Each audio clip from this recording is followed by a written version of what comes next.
to almost everybody.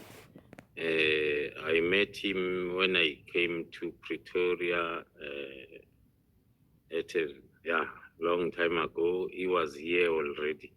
So he is a person that is not easily understood by most of the people. But he is a committed person more especially on serving the people of this country. Uyathembeka mhlawumbe. According to me, uthembeke kakhulu. Now uyamthemba. Kakhulu. Ubaba uSibe uyamthemba? Awumthembi. Njengoba u-investigator kulezi zinto oyitholile, khona into oyitholile ezubugebengu noma eyisolisa ukuthi angaboshwa? Ubaba uSibe. Ngeke ngikwazi ukuthi yes now, kodwa khona there are lots of possibilities. Bezinto esola ukuthi ungambopha. Yeah. Uvinjwa yini ukuthi umbophe ubaba uSibe?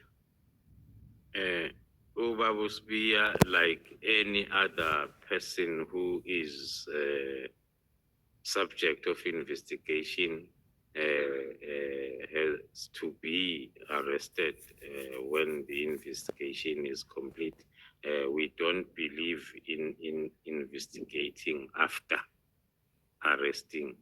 So in most of our cases, that's how we work, and that's what we are encouraging with the PKTT methodology. So whoever is a suspect needs to be investigated and then arrested when we are done. Uthe ubaba uSibiya wena wazi lutho ngesiphoyisa ukaze awuna experience.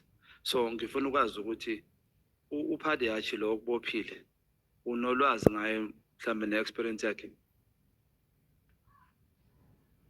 According to the profile that I'm having of Padayach, the profile, I worked with him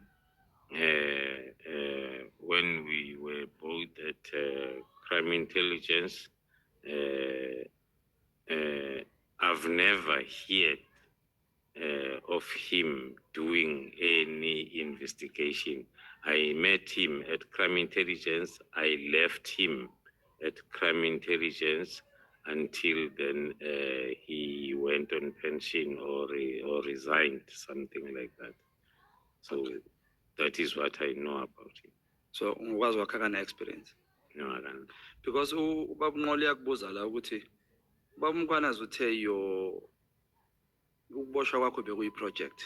Phinde wathi ukuvalwa kwe-PKTT was a project. Manje umbuzo enginawo uthi le project kahle kahle beyisiza abantu. Ubani lo bekazoboshwa after i-31 or ngoJanuwari makuzophuma iletha? Ubani lo bekumele nimbophe kwagijima kwaphuma iletha wokushesha ukuthi vimbani benibamba bani? There are a lot baningi Hlonishwa. Awungepha ukufonje kuphela ngifuna ubona ukuthi uthembakele. Okusivimbayo kunye ukuthi umthetho wase South Africa uthi asikwazi ukusho singakamvezi umuntu enkantolo. Ngoba isikhathi sami sesongishaya uWinnie Mandela wesikhashana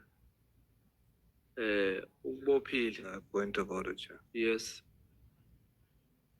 Would definitely I think, Chair, after this I'll just write all of this. No, Chair, you must make a ruling then, make it a standard and let us understand whether we are allowed to do that. Let me tell you, Honorable Member, I don't want to be thrown into your debate. If you want to get involved in a debate like this one, discount me in this kind of a debate. I'm not debating, Chair. I'm requesting to participate in understanding the exchange for our benefit. That's what I'm asking. I'm not even saying the honorable member should not speak in his mother tongue. I'm saying then translate so that we can participate and understand what the question is and then link it with the response. That's my request. Yes, your request is a very genuine request. Oh, kwaze kwashushu qho. Kwaze kwashushu qho. Not MK ignoring cells. Not them ignoring him.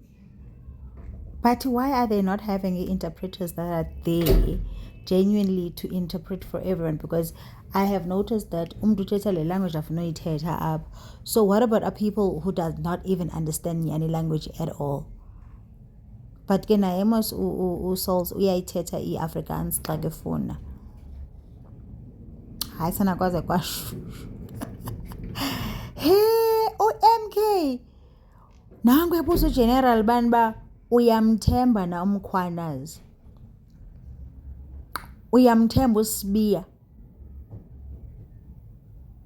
Nangu ephendula ugeneral esithi neze cha. Ngeke. Ngeke. So Paul vinjwa yena ungamkhonqe. Awumbambi ngoba kwenze njani? Yeah, kunzima esipoliseni. Yazi kunzima, we think xa sibabona laba bantu ukuthi imisebenzi yabelula kanti nisamkhumbula uJackie Phumutse ebhizi esifundisa ngoba kune hockey house. Usingabelieve ethukwa sasikhona pha kuthukiswa ethukwa ba ulixoki. Uyabona ba umuntu apha uba ngumphathi ngegama, otherwise kunabantu abamenzela i-decision at some point. Guys, it's very interesting. I cannot wait for them to get to the bottom of this because sifuna ubona kusenzeka umnyakazo. I want to see kusenzeka umnyakazo. Ababanjwe bethu nababanjwayo. Ababanjwayo, abagxotshwayo, like makuklinwe if izawufikelela apho because mna back and forth makade agqibe. Makugqitywe yonke lento yenziwayo kuzocaca icala uba kwenziwa ntoni because now into endiyoyikayo ndoyika isimo esinjengezondo commission. Ingathi makude kucace man, makude kucace uba kwenzeka ntoni. Guys, what do you guys think about this smallanyana clip ibinguGeneral Khumalo ezihlalweni? Masidibaneni kwi-comment section wethu ke sincokoleni ukuthi iyaphi eli lizwe lethu. Ingaba siya phambili okanye siya kwayiwayo, siyatshabalala okanye kwenzeke njani? Sanibona kwivideo elandelayo. Guys, can you subscribe? Anilibelanga usubscriber.